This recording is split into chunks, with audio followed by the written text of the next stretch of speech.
يا أيها الذين آمنوا اتقوا الله وقولوا قولا سديدا يا أيها الذين آمنوا اصبروا وصابروا ورابطوا واتقوا الله لعلكم تفلحون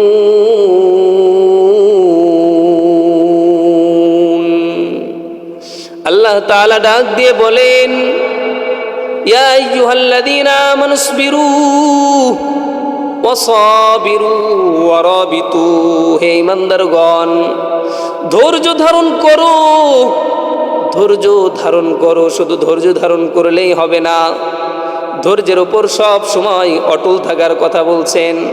ওয়াসাবিরু ওয়ারাবিতু ওয়াত্তাকুল্লাহা লাআল্লাকুম তুফলিহুন। ধৈর্য ধারণ করে যদি ধৈর্যের উপর অটল থাকতে পারো, তাহলে আল্লাহ তাআলার ঘোষণা হলো তোমরা সফলকাম। ও ভাই, ধৈর্য ধারণ করেছেন হাবিবুল্লাহ মুহাম্মদুর রাসূলুল্লাহ সাল্লাল্লাহু আলাইহি ওয়াসাল্লাম, ধৈর্য ধারণ করেছেন। হযরত আইয়ুব আলাইহিস সালাতু ওয়াস সালাম ধৈর্য ধারণ করেছেন। হযরত ইউসুফ আলাইহিস সালাতু ওয়াস সালাম ধৈর্য ধারণ করেছেন। ধৈর্য বড় দামি সম্পদ, ধৈর্য বড় দামি সম্পদ।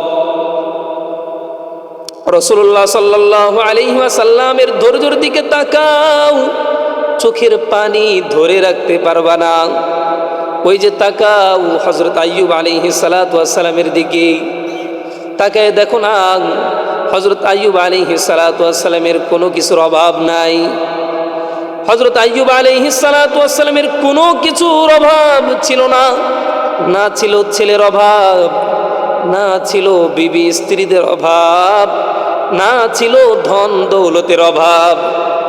হযরত আইয়ুব আলাইহিস সালাতু ওয়াস সালাম যখন ধন সম্পদ নিয়ে আল্লাহ তাআলার শুকরিয়া আদায় করতে করতে ইবাদত করছিলেন, এমন সময় শয়তান বলে বসলো, এ তো আইয়ুব এমন নবী, যেই নবী ইবাদত করে এই সম্পদগুলা টিকায় রাখার জন্য, সম্পদের লোভে এই আইয়ুব ইবাদত করছে।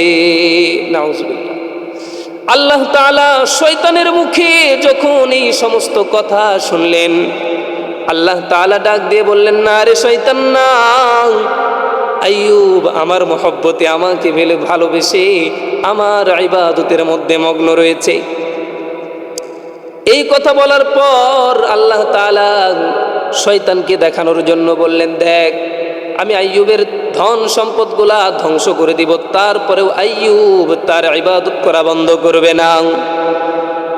এই কথা বলে আল্লাহ তাআলা কুদরতিভাবে এক অঘটন দিয়ে হযরত আইয়ুব আলাইহিস সালাতু ওয়াস সালামের সম্পদগুলা ধ্বংস করে ফেলেন।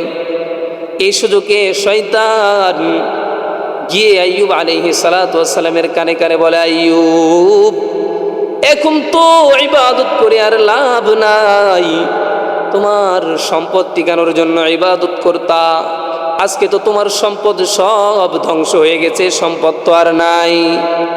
হযরত আইয়ুব আলাইহিস সালাতু ওয়াস সালাম বললেন, আলহামদুলিল্লাহ।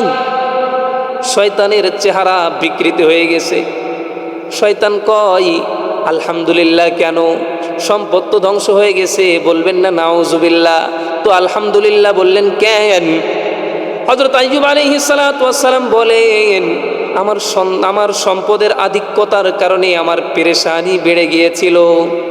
আলহামদুলিল্লাহ আজকে আমার সম্পদও নাই, আমার কোনো টেনশনও নাই, দিল খুলে মাওলার ইবাদত করতে পারবো।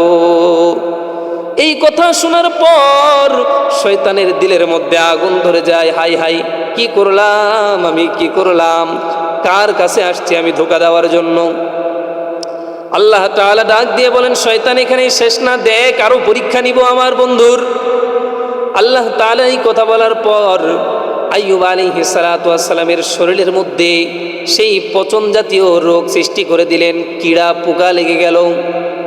এমনভাবে লাগলো একদিন না, 2 দিন না, বছরকে বছর এই কীড়া পোকার মধ্যে থেকেই হযরত আইয়ুব আলাইহিস সালাতু ওয়াস সালাম আল্লাহ তাআলার ইবাদতের মধ্যে মগ্ন রয়েছে। শয়তান এই সমস্ত কাহিনী আর দেখতে পারেন না। শয়তানের দিলের মধ্যে আগুন, আমি কার কাছে ধোঁকা দিতে আসলাম, যার কাছে এসে আমার কোনো ফায়দা নাই, বরং ডবল সওয়াব আল্লাহ তাআলা ওনাকে দান করছেন। এই কীড়া পোকার কারণে হযরত আইয়ুব আলাইহিস সালাতু ওয়াস সালাম দীর্ঘ বছর পার করে দেওয়ার পর এমন পরিস্থিতি হয়ে গেল, এলাকার লোকজনরা আসার পর আইয়ুব আলাইহিস সালাতু ওয়াস সালামের পাশে দাঁড়িয়ে বললেন, আইয়ুব, হয়তো আপনি এলাকার মধ্যে থাকেন, নয়তো আমরা এলাকার মধ্য থেকে চলে যাই, হয়তো আপনি থাকেন নয়তো আমরা থাকি, হয়তো আপনি বের হয়ে যান, না হলে আমরা সকলে এলাকা থেকে বের হয়ে চলে যাব। দুর্গন্ধের কারণে এলাকার মধ্যে থাকা আমাদের জন্য সম্ভব না। হযরত আইয়ুব আলাইহিস সালাতু ওয়াস সালাম চোখের কোণায় জল নিয়ে বলেন, কেন কেন আমার কারণে তোমরা এলাকা ছেড়ে কেন যাবা? না না, এলাকা ছেড়ে তোমাদের যাওয়ার দরকার নাই, আমি এলাকা ছেড়ে বন জঙ্গলের মধ্যে চলে যাব, তারপরেও তোমরা এলাকার মধ্যে শান্তিতে বসবাস করো। এই কথা বলার পর হযরত আইয়ুব আলাইহিস সালাতু ওয়াস সালাম জঙ্গলের মধ্যে চলে গেলেন ইবাদত করার জন্য। জঙ্গলের মধ্যে যাওয়ার পর ইবাদতের মধ্যে মগ্ন রয়েছেন। একদিন লক্ষ্য করে দেখেন সমস্ত বিবিরা এসে পাশে দাঁড়িয়ে গিয়েছেন। পাশে দাঁড়ানোর পর হযরত আইয়ুব আলাইহিস সালাতু ওয়াস সালামকে বলছেন, স্বামী আমার, আমাদেরকে তালাক দিয়ে দেন, আমরা এই দুর্গন্ধ আর সহ্য করতে পারি না।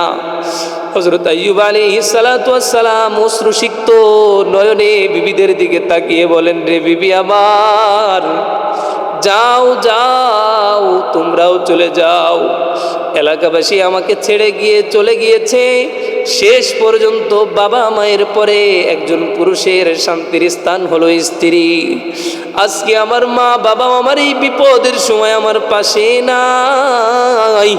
মনে করেছিলাম আমার স্ত্রীরা আমার পাশে থাকবে, হায় হায়, আজকে আমার স্ত্রীরাও আমার পাশে নাই। যাও যাও, তোমাদেরকে মুক্ত করে দিলাম। এই কথা বলে কান্না করে আর আইয়ুব আলাইহিস সালাতু ওয়াস সালাম মনের বেদনা নিয়ে আল্লাহ তাআলাকে ডাক দিয়ে বলেন, রে মালিক, আমার মা বাবা আমার পাশে নাই, এলাকাবাসী আমাকে ছেড়ে চলে গিয়েছে, আজকে আমার বিবিরা আমার পাশে এসে চলে যাওয়ার আবদার করছে। রে মালিক, মাওলা, দুনিয়ার সবাই আমাকে ছেড়ে চলে যাক, ও মালিক, তোমার নিকট আমার আবদার, যেন তুমি আমাকে ছেড়ে কখনো যেও না রে মাওলা। এই কথা বলে হযরত আইয়ুব আলাইহিস সালাতু ওয়াস সালাম যখন কান্না করে, সমস্ত বিবিরা একে একে যখন চলে যায়, লক্ষ্য করে দেখে পায়ের নিচে এক বিবি বসে বসে কান্না করে। হযরত আইয়ুব আলাইহিস সালাতু ওয়াস সালাম তার দিকে লক্ষ্য করে দেখেন, ইনি আর কেউ না, হযরত আইয়ুব আলাইহিস সালাতু ওয়াস সালামের বিবি রহমা নামের বিবি হযরত আইয়ুব আলাইহিস সালাতু ওয়াস সালামের পাশে বসে বসে কান্না করে আর বলে, স্বামী আমার, আমাকে আপনি ছেড়ে দিবেন না। হযরত আইয়ুব আলাইহিস সালাতু ওয়াস সালাম বলেন, বিবি আমার, সকল বিবিরাই তো চলে গেছে, তুমি কেন যাও না, তুমিও চলে যাও। রহমা নামের বিবি ডাক দিয়ে বলেন, স্বামী আমার, দোহাই লাগে, আপনি আমাকে চলে যেতে বলবেন না। আমি আপনার খেদমতের জন্য আমি আমার পুরা জীবনটাকেই বিসর্জন দিয়ে দিব। আমি খেদমত করতে করতে আমার জীবনকে আপনার জন্যই বিলীন করে দিব।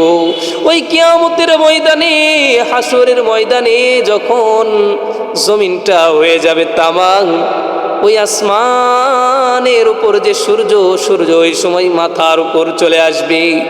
ওই সময় আল্লাহ তাআলা বলবে, বান্দা তোমার আমল পেশ করো, কি নিয়ে তুমি তোমার জান্নাতে যাবা। এমন সময় আমার আমল দেওয়ার মতো কোনো আমল নাই। ওই সময় আমি আমার আমল হিসেবে এটাই পেশ করব, আল্লাহ আমার কোনো আমল নাই, তবে আমার একটা আমল হলো আমি আপনার বন্ধুর স্ত্রী ছিলাম। শুধু স্ত্রী না, আমি তার দুঃখে সুখে তার পাশে থেকে আমি আমার জীবনকে বিসর্জন দিয়েছি। যদি আমি আমার এই আমলটা দেখাইতে পারি, হয়তোবা আল্লাহ তাআলা এই কারণে জাহান্নাম থেকে নাজাত দিয়ে আমার জন্য জান্নাতের ফয়সালা করবেন।